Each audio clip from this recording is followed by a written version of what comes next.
estudantes, sejam mais uma vez bem-vindos ao Se Liga na Educação. Eu sou a professora Débora, professora de Química, e hoje nós vamos trabalhar transformações da matéria ou transformações químicas. Bom, como objetivos dessa aula, nós vamos trabalhar o conteúdo do PET do primeiro ano do ensino médio no volume 2. Esse conteúdo está contemplado na primeira semana do PET. Vamos fazer também uma revisão de conceitos sobre os estados de agregação. Trabalhar diferenças entre transformações físicas e transformações químicas e ainda com esse conhecimento solucionar algumas questões do Enem. Então, para iniciarmos a aula de hoje, eu trouxe para vocês duas reportagens sobre temas que foram muito divulgados e muito procurados nesse ano na internet. O primeiro que eu trago para vocês é sobre as chuvas e os desastres que a chuva trouxe para Minas Gerais. Infelizmente, foi um momento muito difícil para as famílias mineiras. Essa reportagem foi tirada do site da UOL e ela tem a data do dia 29 de janeiro. E até essa data já havia sido registrado 54 pessoas mortas e mais de 38 mil desalojados. Então, foi um período muito difícil. Bom, a segunda reportagem que eu trago para vocês é sobre a produção de pão caseiro. A reportagem traz o seguinte título: Fique em casa, aprenda a fazer e saiba onde pedir pães na quarentena em São Paulo. Essa foi tirada da Guia da Folha de São Paulo com a data de 1º de maio. Durante esse período de quarentena, houve uma busca muito grande na internet por receitas de pão caseiro. E houve uma popularização muito grande desse tipo de produção de pão. Alguns microempreendedores, além de produzir pão caseiro, começou a vender em aplicativos de forma delivery, justamente como uma fonte de renda extra. Bom, mas fica a indagação. Qual a diferença entre o fenômeno por detrás da formação de chuva e o fenômeno que envolve a produção do pão caseiro? Bom, eu vou trazer para vocês uma revisão sobre os estados de agregação, antes de respondermos essa questão. Depois que trabalharmos um pouco mais, vamos definir o que é fenômeno e aí sim tentar responder essa questão. Tranquilo? Então, olha só, os estados de agregação é uma matéria que vocês estudam desde o ensino fundamental. Vocês trabalham muito isso também no seu cotidiano, então é uma forma de visualizar melhor. Mas vamos fazer uma rápida revisão sobre como são os aspectos de agregação da matéria e os nomes dessas mudanças de estado físico, ok? Então, olha só, o estado sólido, nós temos partículas organizadas e próximas umas das outras. Essas partículas, normalmente, apesar da representação ser estática, elas estão em movimento, elas vibram. Então, essas partículas, elas têm uma energia e elas estão vibrando num estado organizado e bem próximas umas das outras. Quando passamos para o estado líquido, nós temos, então, um distanciamento dessas partículas, certo? E elas têm uma maior mobilidade. Então, elas têm agora uma mobilidade maior, ou seja, maior energia para elas se movimentarem. Isso justifica, por exemplo, o fato de você pegar um líquido e colocar num recipiente redondo e ele assumir ali aquela característica redonda. Se eu pego um líquido e coloco numa vasilha quadrada, ele vai assumir o volume daquela vasilha, né? O volume não, o formato daquela vasilha de forma quadrada. E o gasoso? Bom, o gasoso ele tem ainda mais mobilidade, muito mais energia e um distanciamento muito maior das moléculas. Então, essas são as diferenças de estado de agregação entre sólido, líquido e gasoso. Então, eu tenho um aumento energético quando eu estou passando do estado sólido até o estado gasoso. O estado gasoso é o estado onde tem maior energia e o estado de agregação sólida é onde tem menor energia. E quais são os nomes? Vocês se recordam de quais eram os nomes das mudanças? Vamos fazer uma revisão rapidinho. Então, olha só, a mudança de sólido para o líquido é a fusão. A mudança do líquido para o gasoso é a vaporização. Alguns autores vão trazer o termo ebulição. Os processos inversos, ou seja, do gasoso para o líquido, nós temos a condensação E nós temos do líquido para o sólido, nós temos a solidificação. Ainda há matéria que consegue passar do estado sólido direto para o estado gasoso. E aí nós damos o nome de sublimação. E de ressublimação, o trabalho inverso, quando eu tenho do estado gasoso para o estado sólido. Bom, a matéria, ela consegue absorver calor e liberar calor para o meio ambiente. Isso é uma característica comum entre elas. E a forma que ela libera ou absorve, ela vai alterando a sua temperatura. Porém, existem algumas matérias, nós chamamos elas de substância, que têm uma temperatura específica para a mudança de estado físico. Então, essas temperaturas, elas têm uma nomenclatura diferente. Então, seria a temperatura de fusão e a temperatura de ebulição. A temperatura de fusão é quando eu tenho a passagem do estado sólido para o estado líquido. Então, ela é caracterizada justamente por essa passagem. E enquanto acontece a passagem, não há alteração da temperatura. A temperatura só voltaria a aumentar, ou se eu estivesse fornecendo energia, se toda a matéria tivesse sido transformada. Então, só depois do final da transformação é que ela continua alterando. E ela também serve como o ponto de solidificação, que é justamente o processo inverso, que é do líquido para o sólido. A outra temperatura que recebe a nomenclatura é a temperatura de ebulição, que é a temperatura do ponto de ebulição, que é caracterizada pela passagem do estado líquido para o estado de vapor. Ué, mas e o estado gasoso? Bom, nós vamos discutir um pouco sobre essa diferença de vapor e gasoso. E é a mesma para o ponto de condensação, que é o processo inverso. Bom, eu trouxe aqui para vocês uma tabela para que fique um pouco mais claro de que esses estados de agregação não são apenas sobre água. Qualquer substância, existem uma gama de substâncias que podem passar por esses estados, que passam pelo estado de fusão, pelo processo de ebulição. E eu vou evidenciar aqui dois, o da água e o da amônia. Então, a 1 atm, ou seja, a pressão atmosférica de 1 atm, que seria no nível do mar, a água entra no processo de fusão a 0 graus Celsius, enquanto que o processo de ebulição seria a 100 graus Celsius. Diferente da amônia, que entra nesse processo de fusão a menos 77,7 graus Celsius. E para o processo de ebulição, menos 33,4 graus Celsius. Então, vamos imaginar que o dia esteja numa temperatura aí de 26, 27 graus Celsius. A 1 atm, a água estará no estado líquido. Por quê? Ainda não atingiu a sua temperatura de ebulição, mas já passou da temperatura de fusão. A amônia estaria no estado gasoso. Por quê? Ela já teria passado até do ponto de ebulição dela.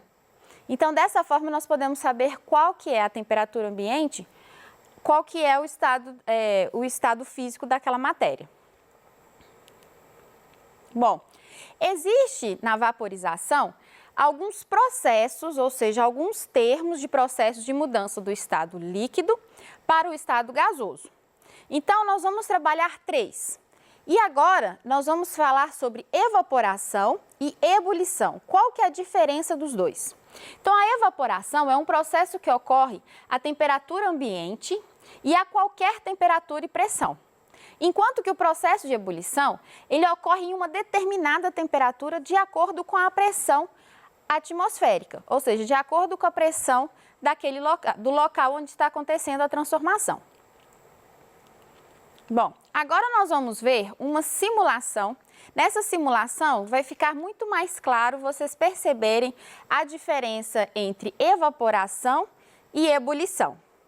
Bom, como vocês perceberam, inicialmente nós estávamos num sistema fechado e nós tínhamos água líquida. E ela estava sendo representada por aquelas molequinhas em movimentos.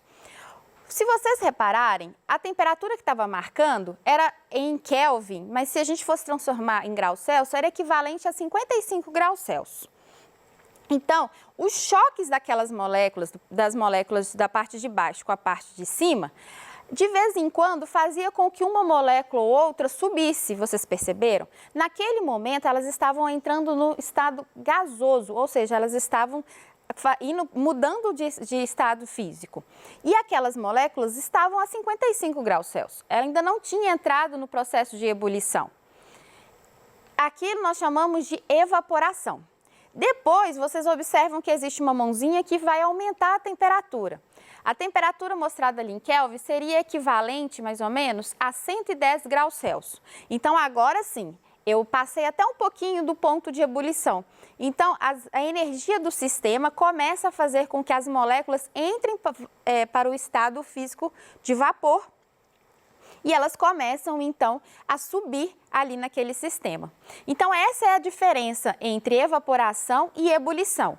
É quando eu tenho justamente essa diferença de temperatura. Então, ebulição é quando eu tenho a temperatura, né, específica para a mudança do estado da matéria, e a evaporação acontece a qualquer temperatura. Ainda temos um terceiro processo que chama de calefação. É caracterizada pela passagem da fase líquida para a fase de vapor, em uma temperatura superior à temperatura de ebulição do material. Um exemplo que eu trago para vocês sobre isso é a frigideira, quando a gente esquece ela com o fogão ligado. Então, imagina que eu deixei uma frigideira, liguei o fogão e ela está lá esquentando. De repente, eu lembro, nossa, tá ali, minha frigideira está ali. E aí, sem querer, eu jogo um pouco de água, por exemplo. Se eu espirrar água ali, o que nós vamos ouvir? Nós vamos ouvir um chiado. O que está acontecendo? Como o metal está a uma temperatura mais elevada do que o ponto de ebulição da água, no exato momento em que a água líquida toca naquela superfície, ela já entra no processo de evaporação, de vaporização. Então, ela passa para o estado gasoso. Então, esse processo é chamado de calefação. Tranquilo? Bom, vocês repararam que aqui ficou transitando entre estado gasoso, gás, vapor, mas afinal, qual é a diferença ou realmente existe diferença entre eles? Por definição, existe. Então, eu vou trazer para vocês a definição do que é o estado gasoso e o que é o estado de vapor. Então, a matéria está no estado gasoso quando sua temperatura está acima da temperatura crítica. E a matéria está no estado de vapor quando a sua temperatura está abaixo da temperatura crítica. Mas, afinal de contas, o que é essa temperatura crítica? Para podermos entender melhor sobre essa temperatura, vamos pensar no gás de cozinha. É possível a gente transformar uma matéria no estado gasoso para o estado líquido apenas alterando a pressão do sistema. Esse exemplo seria o gás de cozinha, o GLP, que é um gás liquefeito de petróleo. Esse gás, a pressão que está ali dentro do botijão é tão grande que faz com que ele mude o estado físico. Então, ali dentro ele é líquido. Quando abrimos a válvula do botijão, esse líquido passa por uma região onde tem uma descompressão, ou seja, a pressão aqui fora é menor do que a pressão dentro do botijão. Então, ele volta para o estado gasoso. E é justamente isso que tem a ver com a temperatura crítica. Então, é a temperatura no qual, acima dela, é impossível fazer a matéria mudar de estado gasoso para o estado líquido, apenas com o aumento da pressão. Então, eu preciso fazer, além da pressão, uma alteração na temperatura para que essa substância, acima da temperatura crítica, volte para o estado líquido. Então, isso significa temperatura crítica. Bom, voltando sobre as reportagens e sobre a indagação inicial, quais são os fenômenos envolvidos por trás da chuva e por trás da produção de pão? Então, primeiro vamos entender o que é um fenômeno. Fenômeno é toda e qualquer transformação que ocorre na matéria e pode ser classificada como físico ou químico. Os fenômenos físicos ou transformações físicas é quando eu tenho uma transformação na matéria sem alteração dela. Por exemplo, o próprio processo de chuva. Então, nós temos ali diversas transformações na matéria de água, porém ela não deixa de ser água. E a transformação química é quando a transformação afeta na constituição da matéria. Então, para podermos trabalhar melhor essa questão do fenômeno, nós precisamos trabalhar com indícios e evidências. Esses indícios e evidências vão trazer, então, o início de uma ideia se temos ou não uma transformação química ali envolvida. Eu quero ressaltar que nem sempre nós temos certeza só através dos indícios e evidências. É necessário avaliar, então, as propriedades do que está sendo formado após a transformação. Isso nós vamos trabalhar melhor num próximo momento. Bom, eu trouxe aqui de forma resumida o que acontece com a produção do pão caseiro. Então, como ingredientes principais, nós temos farinha de trigo, açúcar e fermento. Eles são diluídos e formam a massa. Essa massa, ela é aquecida e, com esse aquecimento, normalmente as receitas falam para deixar a massa descansando sobre uma superfície quente. Então, o que está ali acontecendo? A proliferação das leveduras. As leveduras começam, então, a quebrar os açúcares e esses açúcares, ou seja, a glicose que existe na farinha de trigo e no açúcar, quebrada pela enzima dessas leveduras, produz, então, etanol e gás carbônico. Então, o gás carbônico ele é o responsável por aumentar o volume da massa e o etanol, que é uma substância alcoólica, ela evapora quando você coloca o pão para poder assar. Bom, então as questões do Enem que eu trouxe para vocês são justamente sobre isso. E qual, afinal de contas, é a diferença? A diferença que nós estávamos trabalhando sobre chuva e pão é que os processos que envolvem a chuva são fenômenos físicos, não alteram a matéria. E o pão são fenômenos químicos, onde há alteração da matéria. Nessa questão do Enem em 2012, nós temos: para preparar a massa básica de pão, deve-se misturar apenas farinha, água, sal e fermento. Parte do trabalho deixa-se para o fungo presente no fermento.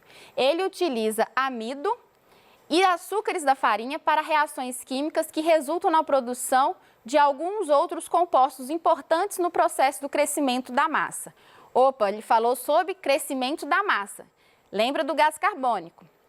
Antes de assar, é importante que a massa seja deixada num recipiente por algumas horas para que o processo de fermentação ocorra, ou seja, aumente o número de leveduras, essas leveduras consumam o açúcar e dessa forma produza então o gás carbônico e o etanol. Então esse período de espera é importante para. Então aqui, gente, eu vou falar de forma rápida já. A resposta certa seria a letra B, formação de dióxido de carbono ou o famoso gás carbônico. Nós temos ainda uma segunda questão que caiu em 2009, que fala sobre o ciclo da água. O ciclo da água é fundamental para a preservação da vida no planeta. As condições climáticas da Terra permitem que a água sofra mudanças de fase e a compreensão dessas transformações é fundamental para entender o ciclo hidrológico. Numa dessas mudanças, a água ou umidade da Terra absorve o calor do Sol e dos arredores. Quando já foi absorvido o calor suficiente, algumas das moléculas do líquido podem ter energia necessária para começar a subir a atmosfera.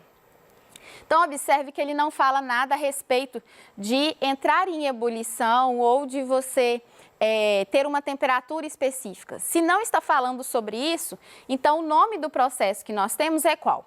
Fusão, liquefação, evaporação, solidificação ou condensação?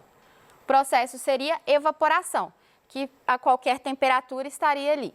Então, gente, eu quero agradecer vocês por esse momento e incentivar vocês a estarem estudando, buscando um pouco mais desse conteúdo, tá? E quero deixar para vocês um grande abraço virtual.